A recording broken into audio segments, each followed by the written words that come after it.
Hello again everyone, this is Vincent. I have turned down the microphone volume so my video is a bit quieter. This is episode 11 of the Steambirds survival Let's Play on Kongregate.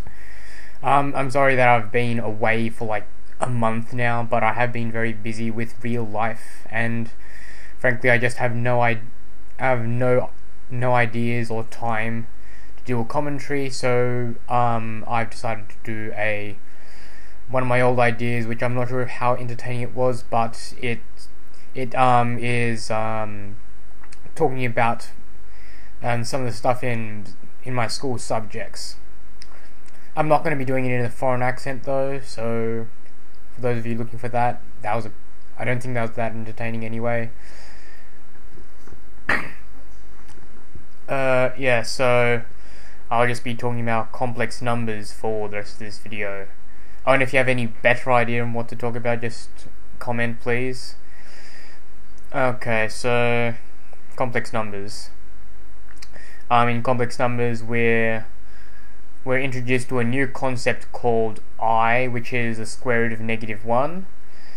And I and multiples of I are called imaginary numbers because I is defined to be the square root of -1, which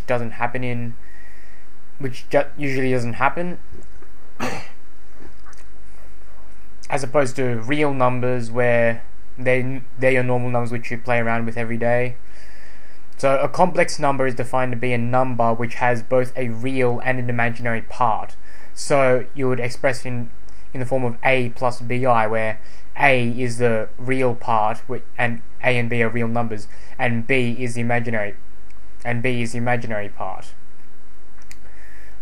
With complex numbers, there are just a few special rules when calculating stuff with them. So when you're adding or subtracting them, you add or subtract the real parts and add and subtract the imaginary parts separately.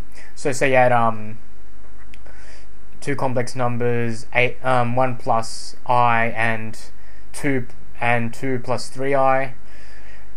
You would add the real parts, so that'll be 1 from 1 plus I and 2 from 2 plus 3i to make 3 as a real part of the new complex number, and you would add the imaginary parts of I from 1 plus I and 3i from 2 plus 3i to make 4i. So your final result would be 2 plus 3i.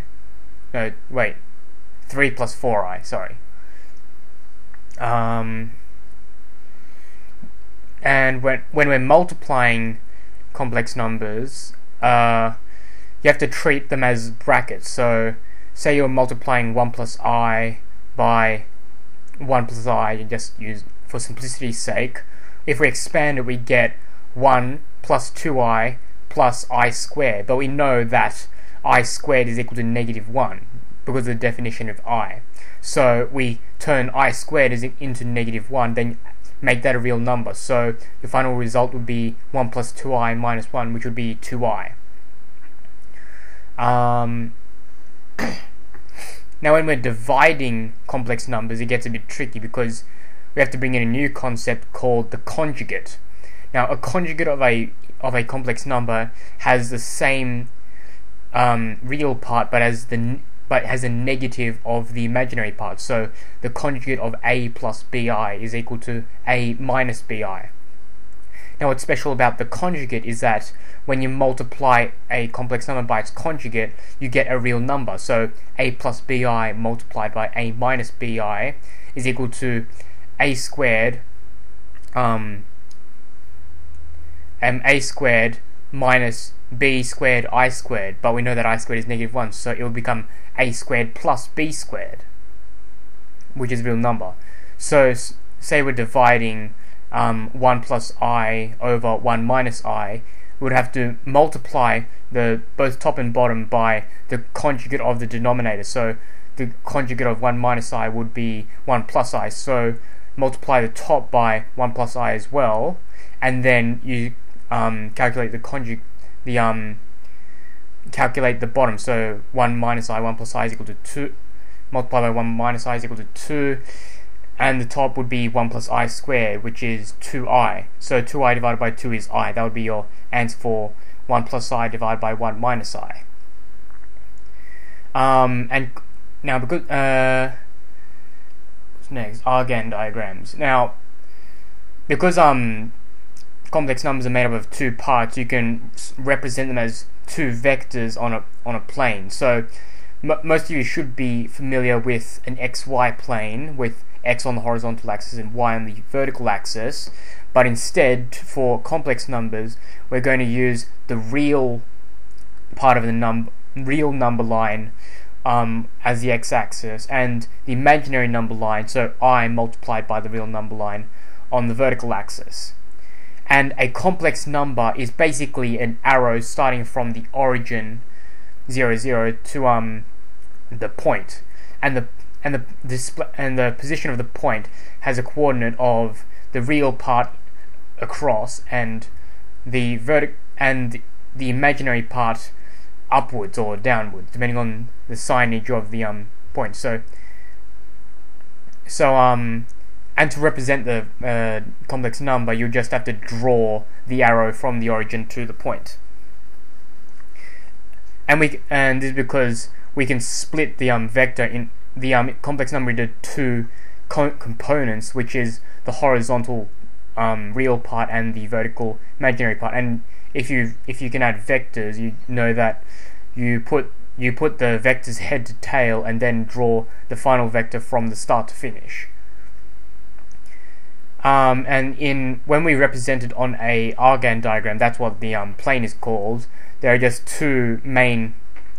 two new terms which we talk about. One of them is the magnitude or the modulus of the complex number, which is basically the length of the vector, which is basically the square root of the which, if you were to use Pythagoras' theorem, is the square root of the sum of the squares of the real and imaginary parts. That is the magnitude of them, that is. So if you had like 3 plus 4i, the magnitude of the vector would be I using the Pythagorean triad, or 3 squared plus 4 squared is equal to 5 squared. And the other term which we'll also use is the argument of a complex number, which is basically the angular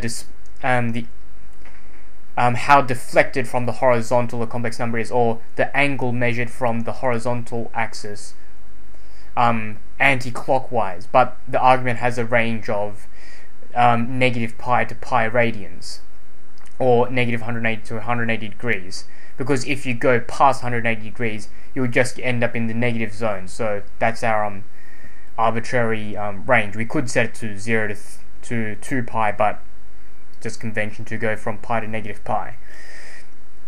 Now, because we can express a complex number in terms of its magnitude and its angle, we can instead of the notation which I've been using, which is a plus bi, which is the Cartesian form, we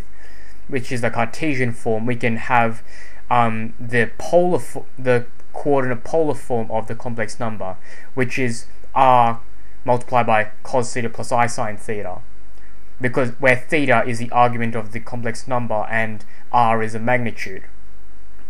And you'll just see that they're equivalent, yeah. So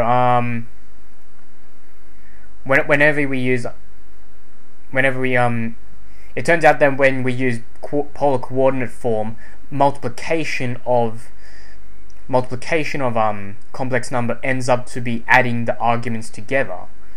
And I could prove that, but that might be for another day, or might need some paper.